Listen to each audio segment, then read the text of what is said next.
வணக்கங்க. நல்லா இருக்கீங்களா? நீண்ட இடைவேளைக்கு பிறகு உங்கள சந்திப்பதில மிக்க மிக்க மகிழ்ச்சி. நான் நாட்ல பல கெட்டப்புகள் மாறினாலும், சில உண்மை மெய் உணர்த்தும் செயல்கள் என்றும் மாறாது. அதுபோல் எனது சிந்தனை களஞ்சியமும் என்றும் மாறாது. நீங்களும் கேட்பதை என்றும் மாறாமல் நீங்கள் கேட்க வேண்டும். நமது தமிழிசை என்று சொல்லக்கூடிய கூல் ஹைஸ் உறுப்பினர் கட்டடத்தில் கண்டிப்பாக சேரணும். சப்ஸ்கிரைப் பண்ணுங்க. தமிழ் இலக்கியங்களில் இருக்கக்கூடிய பல அமுத விஷயங்களை நான் தினந்தோறும் இனிமே உங்களுக்கு அர்ப்பணிப்பாக செய்து வருவேன். தமிழே சங்கை முழங்கு, தமிழே என்னுள் விலங்கு. அன்பு நண்பர்களே, சகோதரர்களே, குழந்தைகளே, பெரியோர்களே, தாய்மார்களே, இன்று நான் பார்க்க போகும் இந்த இலக்கிய சுவையில்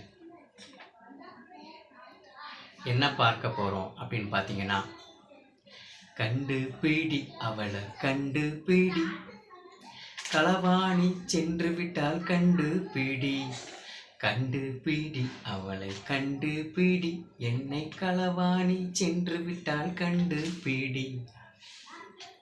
இந்த நான் பார்க்கக்கூடிய இந்த நிகழ்வில் சங்க இலக்கியத்திலே 8 தொகை நூலிலே, அதாவது 17 மேல்கணக்கு நூல்கள் என்று சொல்லக்கூடிய 8 தொகை 10 பாட்டு இடம்பெறும் நூல்களிலே 8 தொகை நூல்களில் குறுந்தொகை இருக்கிறது. குறுந்தொகை என்றால் குறுமையாக இருக்கக்கூடிய தொகை என்று சொல்லலாம். ஆனால் இது அகப்பாடல், உள்ளம் கவர்ந்த கல்வனாக இருக்கும் பாடல் இந்த குறுந்தொகை பாடல். அப்படிப்பட்ட பாடல் நமக்கு இலக்கிய சுவையை தருகிறது. அந்த இலக்கிய சுவையிலே என்ன இருக்கிறது? பழமைக்கு பழமையாய், புதுமைக்கு புதுமையாய் விளங்கக்கூடிய ஒன்று நம் இலக்கியம். அதுவும் தமிழ் இலக்கியம். தமிழ் என்றாலே இனிமையும் நீர்மைதானே. தமிழ் என்றாலே அமுதம்தானே. தமிழ் என்றாலே முத்தமிழ் தானே. தமிழ் என்றாலே பாமாலை தானே. தமிழ் என்றாலே இளம் தென்றல் தானே. தமிழ் என்றாலே கூடல் நகர் தானே என்று தமிழை எண்ணிலடங்கா பொருளில், எண்ணிலடங்கா சொற்களில் அள்ளி தெளிக்கலாம். பன்னீராக, மலர்களாக, இல்லையா, சொற்களஞ்சியங்களாக. இந்த பாடலில் என்ன புதிர் இருக்கிறது என்றால்,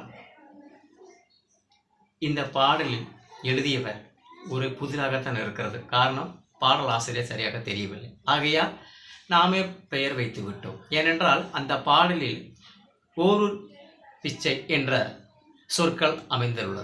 அதனால் தமிழர்கள் வைத்து விட்டார்கள். ஏன்னா பாடியது தமிழன் தான். ஓரூர் பிச்சை யார், நம்ம அவ்வை யார் அப்படின்னு கேள்விப்பட்டிருக்கோம் இல்லையா? அதுபோல ஓரூர் பிச்சையார். இந்த ஓரூர் பிச்சையார் பாடலிலே என்ன சொல்கிறது என்றால், ஏன்னா நான் அகப்பாடல் என்று சொல்லியிருக்கிறேன். அகப்பாடிலே தலைவி என்பவள் தலைவனை பிரிந்து காணப்படுகிறார். கார்காலத்திற்குள் வந்துவிடான் என்று எண்ணிக்கொண்டிருக்கும் வேளையிலே அவன் வருவது தாமதமாகிறது. அப்பொழுது இவளை கண்டு தோழி வருத்தம் அடைகிறான். தோழி வருத்தம் அடைவதைக் கண்டு